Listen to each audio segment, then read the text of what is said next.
شروع اللہ کا نام لے کر جو بڑا مہربان نہایت رحم والا ہے۔ ایک طلب کرنے والے نے عذاب طلب کیا جو نازل ہو کر رہے گا یعنی کافروں پر، اور کوئی اس کو ٹال نہ سکے گا۔ جو بلندیوں والے اللہ کی طرف سے نازل ہوگا، جس کی طرف روح القدس اور دوسرے فرشتے چڑھتے ہیں، اس روز نازل ہوگا جس کا طول 50,000 برس ہوگا۔ تو تم کافروں کی باتوں کو حوصلے کے ساتھ برداشت کرتے رہو۔ لوگ اس دن کو دور سمجھتے ہیں جبکہ ہماری نظر میں وہ قریب ہے۔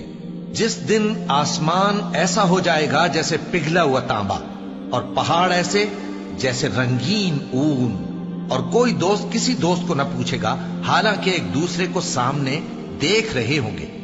اس روز گناہگار چاہے گا کہ کسی طرح اس دن کے عذاب کے بدلے میں سب کچھ دے دے، یعنی اپنے بیٹے اور اپنی بیوی اور اپنے بھائی اور اپنا خاندان جس میں وہ رہتا تھا، اور جتنے آدمی زمین پر ہیں غرض سب کو دے ڈالے، پھر اپنے آپ کو عذاب سے چھڑا لے۔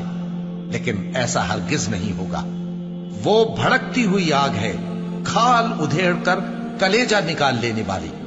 وہ ان لوگوں کو اپنی طرف بلائے گی جنہوں نے دین حق سے اعراض کیا اور منہ پھیر لیا، اور مال جمع کیا پھر سینت سینت کر رکھا۔ کچھ شک نہیں کہ انسان کم حوصلہ پیدا ہوا ہے۔ جب اسے تکلیف پہنچتی ہے تو گھبرا اٹھتا ہے، اور جب ملتا ہے اس کو مال تو بخیل بن جاتا ہے۔ مگر نماز ادا کرنے والے جو نماز کا التزام رکھتے اور ہمیشہ پڑھتے ہیں، اور جن کے مال میں حصہ مقرر ہے، یعنی مانگنے والے کا اور نہ مانگنے والے کا، اور جو روز جزا کو سچ سمجھتے ہیں، اور جو اپنے پروردگار کے عذاب سے خوف رکھتے ہیں، بے شک ان کے پروردگار کا عذاب ہے ہی ایسا کہ اس سے بے خوف نہ ہوا جائے۔ اور جو اپنی شرمگاہوں کی حفاظت کرتے ہیں مگر اپنی بیویوں یا باندیوں سے کہ ان کے پاس جانے میں انہیں کچھ ملامت نہیں، اور جو لوگ ان کے سوا اور طریقے ڈھونڈیں تو وہ حد سے نکل جانے والے ہیں، اور جو اپنی امانتوں اور اپنے عہد و پیمان کا پاس کرتے ہیں، اور جو اپنی گواہیوں پر قائم رہتے ہیں، اور جو اپنی نماز کی پابندی کرتے ہیں، یہی لوگ جنتوں میں عزت و اکرام سے ہوں گے۔ تو اے نبی، ان کافروں کو کیا ہوا ہے کہ تمہاری طرف دوڑے چلے آتے ہیں، دائیں اور بائیں سے گروہ گروہ ہو کر جمع ہوتے جاتے ہیں؟ کیا ان میں سے ہر شخص یہ امید رکھتا ہے کہ نعمت کے باغ میں داخل کیا جائے گا؟ ہرگز نہیں۔ ہم نے ان کو اس چیز سے پیدا کیا ہے جسے یہ جانتے ہیں۔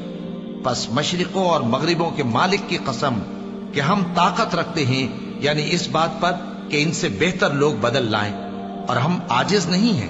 تو اے پیغمبر، ان کو باطل میں پڑے رہنے اور کھیل لینے دو، یہاں تک کہ جس دن کا ان سے وعدہ کیا جاتا ہے وہ ان کے سامنے آ موجود ہو۔ اس دن یہ قبروں سے نکل کر اس طرح دوڑیں گے جیسے کسی مقابلے کے نشان کی طرف دوڑے جا رہی ہوں۔ ان کی آنکھیں جھک رہی ہوں گی اور ذلت ان پر چھا رہی ہوگی۔